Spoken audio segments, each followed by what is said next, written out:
Mundo Católico, construyendo la civilización del amor. Hoy lunes 9 de noviembre, el Evangelio según San Juan nos muestra a Jesús de una manera inusitada. Él, al ver que en el templo hay cambistas y mercaderes y quien compra y quien vende, pues hace unos cordeles con aquello que encuentra de los mismos puestos y saca con latigazos a los vendedores del templo. Y el Señor se queja de que han vuelto un mercado a la casa de su Padre.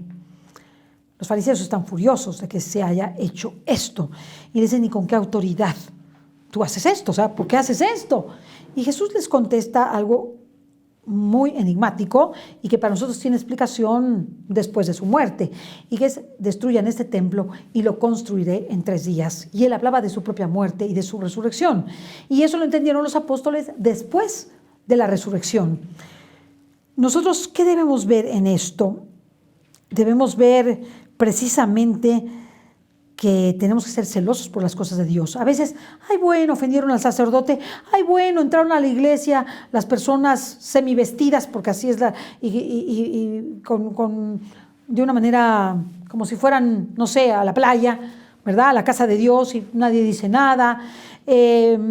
Dijeron maldiciones a personas que se dedican a las cosas de Dios, maltrataron a lugares en donde el Señor se encuentra, ya sea resguardado en la Eucaristía, y me refiero a iglesias, templos, oratorios, o donde hay reliquias, o donde hay imágenes sagradas. Y bueno, y así nos la pasamos, bueno. Y bueno, pues ni modo.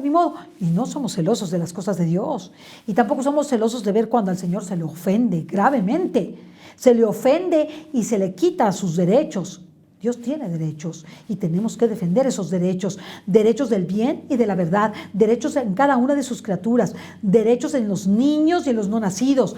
Derechos en la naturaleza y en la creación. Dios tiene derechos en todo cuanto existe porque es el creador y dueño del universo. Por eso el Señor nos reclama que no convirtamos las cosas de Dios en un mercado. A veces estamos: ay no, pues yo para predicar te cobro tanto, yo para ir te cobro tanto, yo para hacer te cobro tanto. No, pues eso, ¿de qué se trata? Hermanos, pues no somos mercaderes de la palabra de Dios. La palabra de Dios es sagrada y hemos recibido todo cuanto se refiere a Dios de manera gratuita. Démoslo gratuito, no somos mercaderes de Dios. Le servimos a Dios y no nos servimos de Dios. Por eso tenemos que ser muy cuidadosos en el tema del dinero. Siempre que llevemos la palabra de Dios, no es ninguna obligación para nuestros hermanos darnos absolutamente nada. Es nuestra obligación. Llevaré la palabra de Dios. Es un mandato que recibimos en el Evangelio con Jesucristo cuando ascendió a los cielos, un poco antes de eso, y con el bautismo. Así que no estamos haciendo nada excepcional. Tenemos que cumplir con esa obligación del celo por la casa de Dios. El celo de tu casa me devora.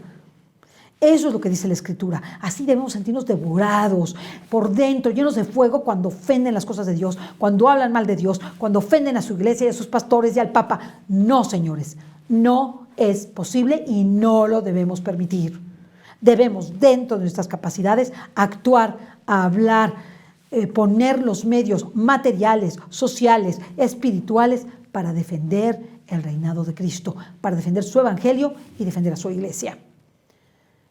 Espero que comprendamos que conforme se va acabando el año, entramos en un juicio, en un análisis de cómo nos fue en el año y si realmente fuimos celosos de las cosas de Dios, si estamos preparados y si Dios nos pidiera esas cuentas de las que hablábamos, hemos sido celosos para defender al Señor, por tanto, justos a sus ojos, y hemos hallado gracia ante sus ojos.